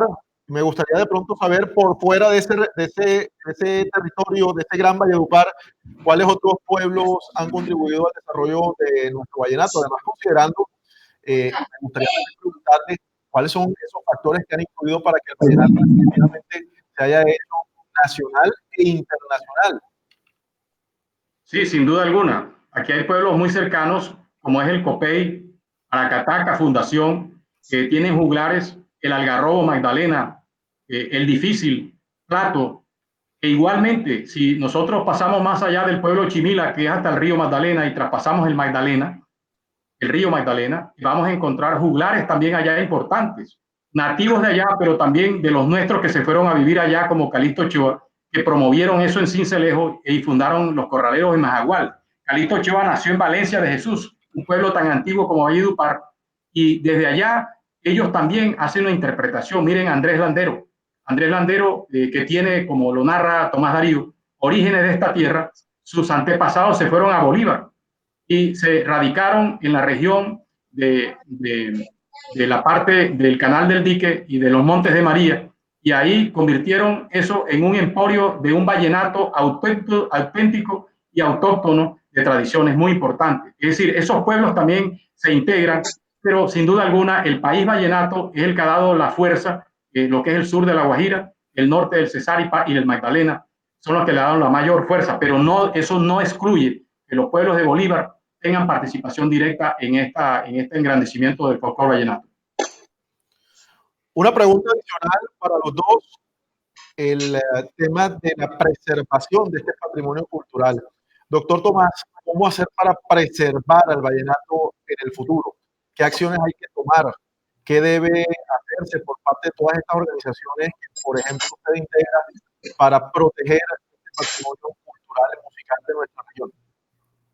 Bueno, lo que hay que hacer, como yo dije en algún momento, lo estábamos haciendo antes del pronunciamiento de la UNESCO. Los festivales definitivamente es lo mejor que nos ha pasado para preservar nuestras tradiciones. Los festivales otorgan reconocimiento, reyes de reyes, y exigen las ejecuciones conforme a los parámetros tradicionales. Pero hemos ganado algunos elementos, el reconocimiento de la UNESCO como patrimonio de la humanidad por el vallenato, y algo que no hemos recordado hasta ahora, y es que a Valledupar también la UNESCO hace un par de años le reconoció el carácter de ciudad creativa de la música. Todo eso tiene que ver con Valledupar como cuna de esta cultura musical y con la estructuración del sistema que necesitamos poner en práctica para que nuestra música dé el paso hacia la constitución en una verdadera economía naranja. Doctor Iván, está por ahí, nos gustaría escuchar su réplica. Desde luego, doctor Penso, en la narrativa y descripción y exposición que hace unos minutos hice, un poco extensa, de un contexto amplio, pues toqué algunos puntos relacionados con el asunto. Varios de los personajes que han estado inmiscuidos en estos asuntos han participado en el tema del desarrollo de las políticas que tienen que ver con el desarrollo cultural y de la economía naranja, por ejemplo, tanto en Valledupar como en los diferentes municipios. Pero también eso se debe apoyar por la gobernación. La gobernación de nuestras regalías también podemos que se edifiquen ahora que va a hacer una reforma del régimen de regalías y el manejo o la administración de esos recursos. Eso se puede hacer ¿cómo? Con la organización de los gestores culturales, con las fundaciones. En el inicio, antes de la calificación que hizo la UNESCO, es cierto, hubo unos intentos fallidos, pero por falta de criterios encontrados. Eso es lo que realmente en muchas ocasiones bajar los sables de las emociones es importante. En nuestra región, el espíritu tiene que nivelarse, tiene que armonizarse para que podamos entendernos y trabajar. Porque si no nos ponemos de acuerdo en la costa Caribe y particularmente en el Magdalena, en el Cesar y la Guajira, para trabajar unidos frente a este propósito, pues vamos a quedar un poco cortos y volvemos a fallar, porque eso fue un intento fallido. Mire, que el problema presupuestal es fundamental y yo insisto en eso. El doctor Tomás Darío fue director de la Casa de la Cultura en el gobierno inmediatamente anterior. Yo le pregunto a Tomás Darío, ¿tuvo recursos económicos suficientes para apoyar las políticas públicas en materia de cultura? No, porque yo como profesional y profesor de Hacienda Pública estudio los presupuestos de los entes territoriales y particularmente de Valledupar, y antes de esto hice un ejercicio de analizar cuál es el componente presupuestal para el actual gobierno y no hay una claridad frente a ese componente. Lo mismo sucedió. El presidente vino acá, como lo anotaron, a hablar de la economía naranja. Se tienen unas políticas sobre economía naranja, que es un componente cultural, pero no tenemos presupuesto.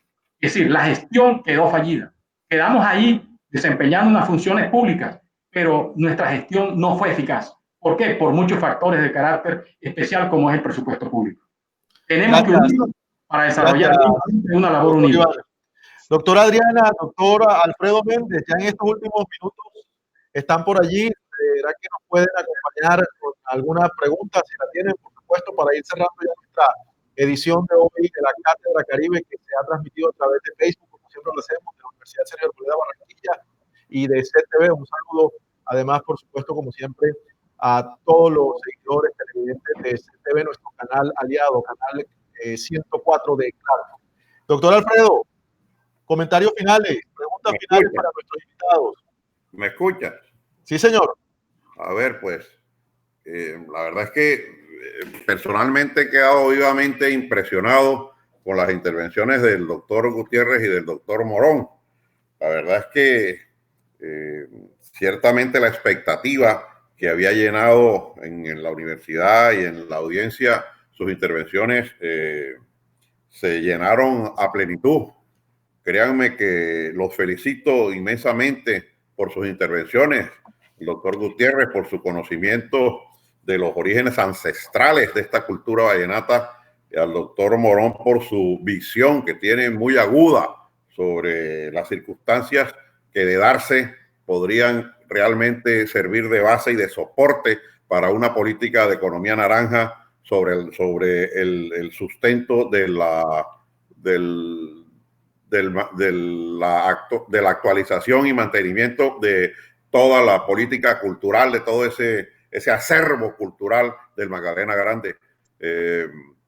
Felicitaciones por sus extraordinarias intervenciones, nuevamente muy agradecidos por su presencia, que Dios los bendiga. Muchas gracias, doctor Alfredo. Doctora Adriana, ya en el cierre, ¿alguna pregunta final, alguna inquietud final para nuestros dos invitados? Yo más que pregunta creo que han quedado claridades y que ha quedado especialmente correcto que vamos por una buena línea con esta Cátedra Caribe, que es importante fortalecer la cultura, fomentar los liderazgos, fomentar la creación de redes para que esa unidad cultural de la que hablaban los expositores se pueda dar, y qué mejor que desde las universidades promover esa formación para que esta cultura permanezca. Y yo creo que en personas como ustedes hay una labor importantísima que puede ser acompañada por las universidades, pero que definitivamente yo les diría que tienen ustedes una inmensa responsabilidad, porque son los gestores realmente, vienen siendo esas personas conocedoras de la problemática y también de la forma de salir adelante con ella, de manera que esa es una enorme, pero a la vez maravillosa responsabilidad. Por nuestra parte, decirles que estaremos siempre muy pendientes de seguir fomentando este tipo de espacios y agradecerles nuevamente por su participación. Muchas gracias, doctora Adriana. Y bueno, faltando 4 minutos, tengo 2 minutos para cada uno de los invitados. Algunos comentarios finales en ese 120 segundos, pues, en ese lapso de tiempo. Comenzamos con el doctor Tomás. Sus comentarios finales de este cierre de Cátedra Caribe. Hombre, no, agradecimiento, abrazos al doctor Alfredo, a la doctora Adriana, al doctor Morón, que me honra haber compartido con él, él siempre con sus conceptos tan claros, tan constructivos, y a la Universidad Sergio Arboleda, manifestarle mi afecto, el deseo de colaborar en este sentido cada vez que sea necesario y de una manera absolutamente desinteresada, porque así se hace patria, así se forja nuestra cultura y el alma de nuestro país está hecha de una esencia cultural. Eso ha sido reconocido hace muchísimo tiempo por el vallenato, por García Márquez, por tantos pintores, por la cultura, por tantas universidades. El desarrollo no se hará nunca a partir de la política, sino a partir de la ciencia, y la ciencia nace de la universidad. Así es que en estos momentos no hacemos sino sentirnos halagados, incluidos, y vivir la satisfacción de compartir con ustedes de esta manera tan constructiva. Abrazos y bendiciones de Dios. Muchas gracias, doctor Tomás. Ha sido de verdad un placer y un honor haberlo tenido en esta Cátedra Caribe. Y nos despedimos entonces con el doctor Iván. Comentarios finales. Gracias, doctor Penso. Agradecer a la Universidad Sergio Arboleda, al rector Alfredo Méndez, a la vicerrectora Adriana Uribe, al doctor José Penso, a la secretaria técnica que hoy no nos acompaña, la doctora Cecilia Arango, todos los demás, y especialmente a Tomás, nuestro querido y admirado personaje de la provincia del Valle del Cesar, pues haber compartido estos espacios, y a las personas que nos escucharon, los invito a hacer una reflexión como sujetos morales frente a lo que es el principio de unidad. Necesitamos esa unidad fundamental para sacar adelante estos propósitos y realmente no insistir en las diferencias extremas, sino por el contrario, la concertación. La universidad es uno de esos. Miren quién fue Sergio Arboleda, quiénes fueron los personajes que llevan como título a las universidades, y la mayoría de ellos son humanistas. Necesitamos el desarrollo humanístico dignamente. Muchas gracias a ustedes, que Dios los bendiga y hasta otra oportunidad. Gracias, doctor Iván. De nuevo, gracias, doctor Tomás, doctor Iván, y por supuesto a ustedes que nos han acompañado a lo largo de estas 2 horas en esta nueva entrega de la Cátedra Caribe, la cuarta Cátedra Caribe, que ahora en este momento pues ya cierra esta sexta edición de este año, que comenzamos quinta edición en este año, que comenzamos en el mes de mayo y que seguirá hasta el mes de noviembre del 2020. Es decir, nos faltan 2 sesiones más, 2 ediciones más de esta cuarta Cátedra Caribe, en las que estaremos abordando temas muy interesantes, con miras a construir región, a promover esa regionalización que nosotros tenemos que trabajar, tenemos que impulsar desde la academia, desde el sector privado, en pro, por supuesto, de nuestro propio bienestar, del bienestar de esta región caribe que tanto necesita, que tanto nos necesita. Quiero agradecer también a los amigos, a los aliados de CTV Barranquilla, que siempre nos acompañan en la transmisión de la Cátedra Caribe, a quienes nos han seguido a través de las redes sociales, quienes han participado con sus comentarios, con sus preguntas, y por supuesto, realizar la invitación para para la próxima entrega de la Cátedra Caribe, el tercer jueves ya, como lo hemos venido haciendo a lo largo de estos meses, en el mes de octubre, en el que traeremos un nuevo tema para impulsar nuestra región Caribe como debe ser. Señoras y señores, muchísimas gracias por su compañía y nos vemos en la próxima oportunidad. Hasta luego y que pasen una buena noche.